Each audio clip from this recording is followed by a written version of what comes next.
Hello, Facebook friends and fellow fishermen and fisher ladies. This is Paul, and I'm giving you an update on a few more things that I've done to my battery box, my portable battery box. Let's see where to start. So first thing I did was I added these cable tie fastening points. These are heavy nylon. I've got one on each side here that helps me fasten it to the cart. The other thing you can notice back here is that I have amber strobe lights.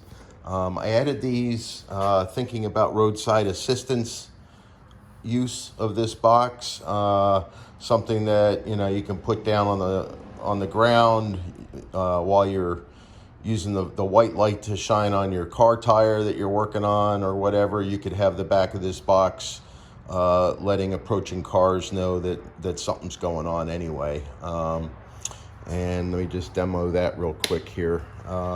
These are nice and bright. And obviously it's not going to show up real good in the sunlight here or as nice, but you get the idea. They strobe, and there's different strobe patterns that you can set up, and I actually put a 12-volt pulse to the lights on one of my other switches that I'm not using still, so I can just toggle that switch and change the pattern, or keep them on solid or slow blinking.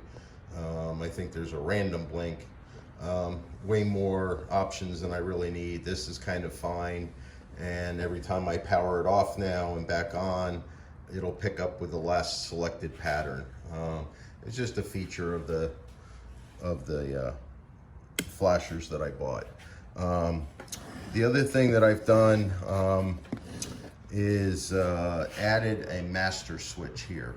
This master switch shuts the panel off, and I did that because this panel, as long as it's hot, even with nothing turned on, just lighting up the 5 switches, backlighting the 5 switches and the voltmeter there, I'm still using like 23 milliamps of battery juice. So long term, if this was sitting behind my seat in the truck or whatever, I would have this constant 23 milliamp draw, just to keep this panel lit. So I didn't like that.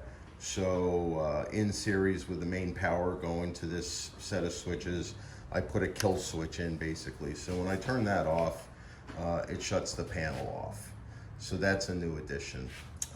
Inside, spent some more money and added a second battery. So I've got another 12 volt, 12 amp hour battery wired in parallel here. So that's giving me 12 volts at 24 amp hours. And that turned into quite the test today. I've also used Gorilla tape here to cover the connections. Any exposed metal basically is covered. And I did that in case the box goes upside down. I've got it taken care of side to side and front to back, but there'd be a little bit, maybe an inch motion here. And then I'm not quite sure it would actually even touch anything up here. It's all plastic. But just in case, I kind of wanted to mil-spec the whole thing here. So by adding this tape, I've added an electrical insulation. Everything else down in here is zip tied. I actually added some Gorilla tape to my standoff here that stops the batteries from sliding into the switch panel. Being a little top heavy and being on plastic hinges, the other thing I did here was add a little stress relief, a little strain lid grabber, if you will, so that all the tugging is going on with this rather than hitting my hinges too hard. When I have it closed up, and on the scale now, this is coming in at 19 pounds, 19.2, 19.4, again, depending how long I leave it on the scale. So round up, I'm calling it a 20-pound box. These batteries, each battery is about 7 pounds. So I've got 14 pounds just in batteries. And then there's a little bit of weight. As it turns out, this light has an awesome heat sink to it. When I had it running here for a long period of time, this got warm, but not hot. But you could definitely tell that it was dissipating some heat from the LEDs. I ran a stopwatch and turned this on a little after 7 this morning, 7:15 or so, just the white light. And to do that, it was the panel and my one switch. And it's still saying 11.8, 12, 11.8. I know that the video camera here plays tricks with those LEDs, but 11.8, 11.9. So I still have juice and full pour out of the headlamp here, this headlight. I've already had this on today for 7 hours, constant.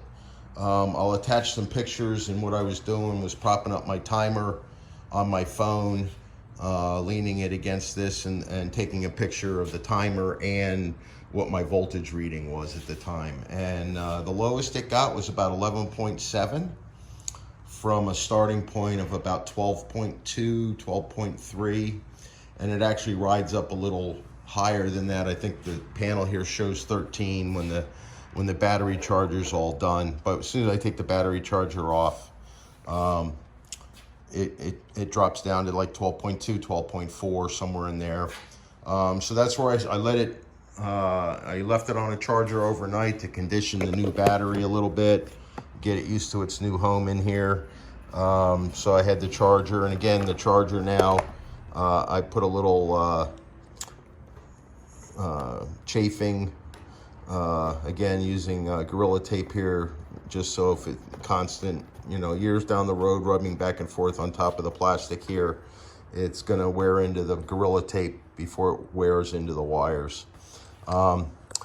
Like I said before, I've gone through this real carefully now. All exposed metal is covered and taped down. I've got Gorilla Tape just about everywhere here now, holding things down a little bit, just so nothing moves. And if this box did take a tumble and end up upside down, the batteries would shift up about an inch. There's nothing for them electrically to touch. So I'm good there. And then I've got heavy foam here on the side, so it's only going to have maybe a 1/4 inch, and I guess I could take that out too if I wanted to, add more foam. But this has certainly been pretty good.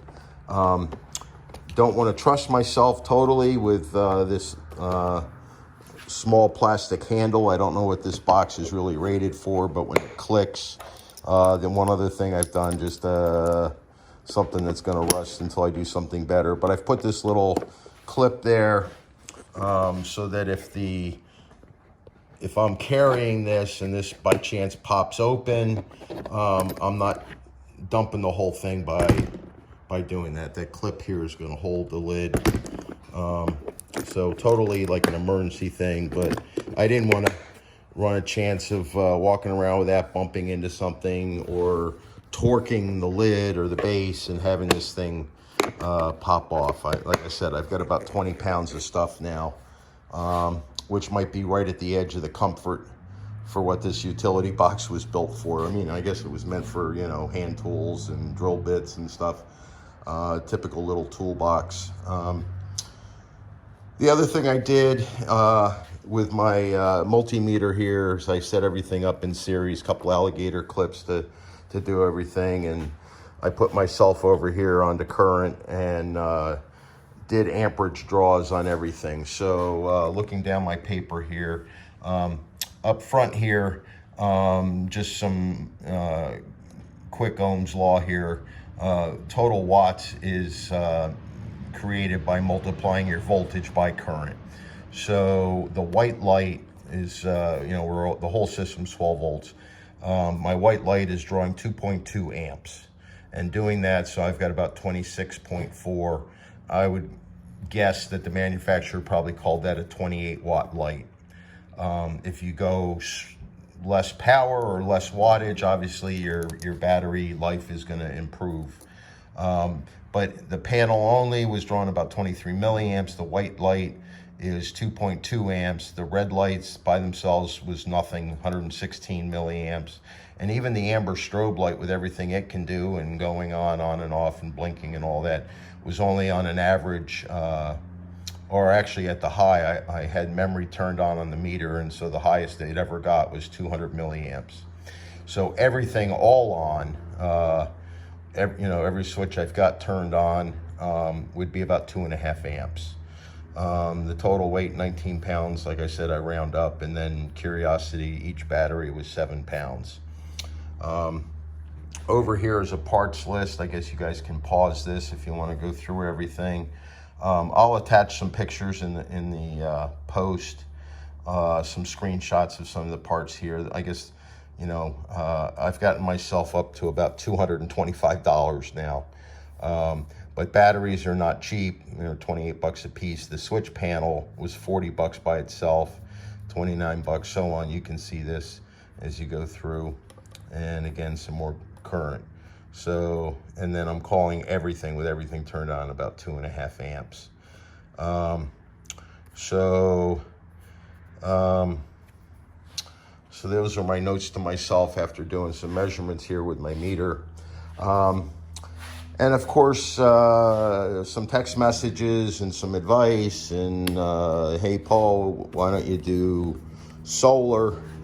And so I couldn't resist. So let's take the box over here now to the cart, and I can show you what I did here. Again, hopefully it's not too bright. So what I did was 1¼ inch PVC, the thin wall stuff, and I've created a bracket to hold an inexpensive solar panel. On the back here, I can show you this without, hopefully the sun's not, but some screws, little standoffs here with the 1/2 inch PEX. Bolted in instead of going all the way through.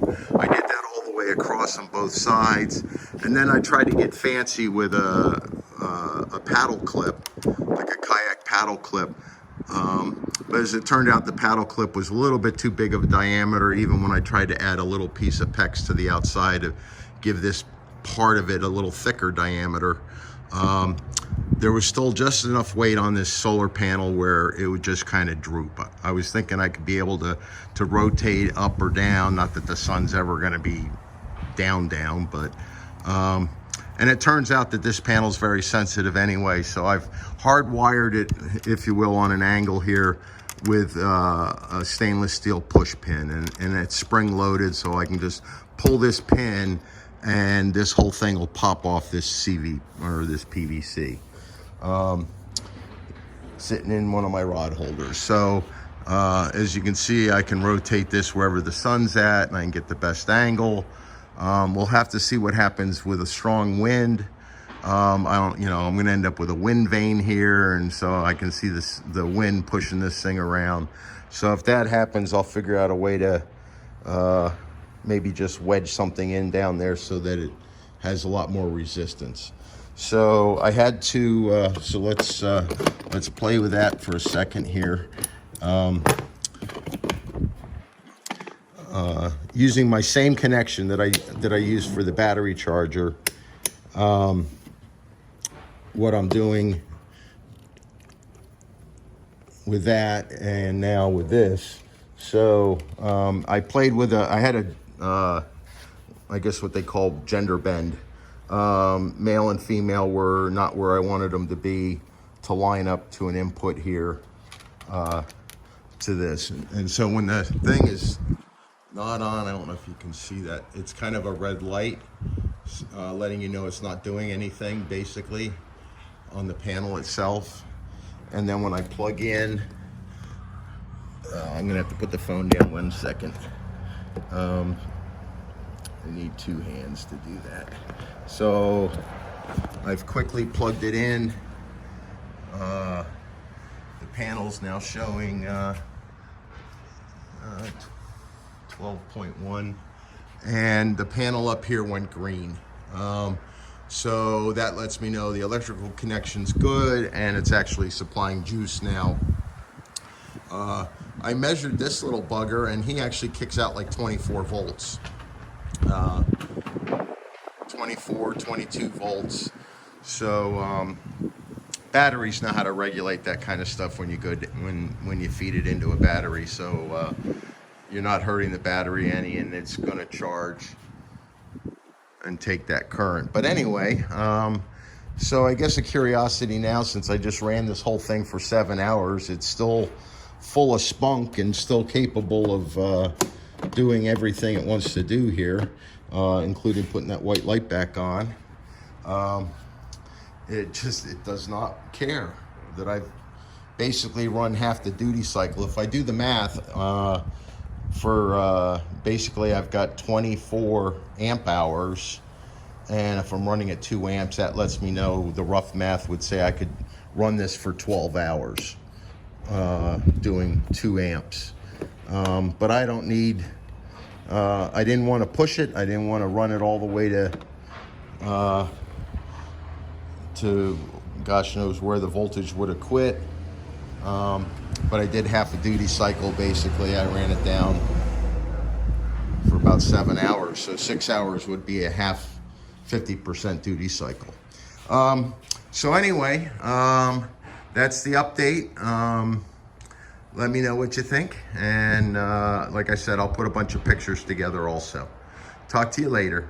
Bye.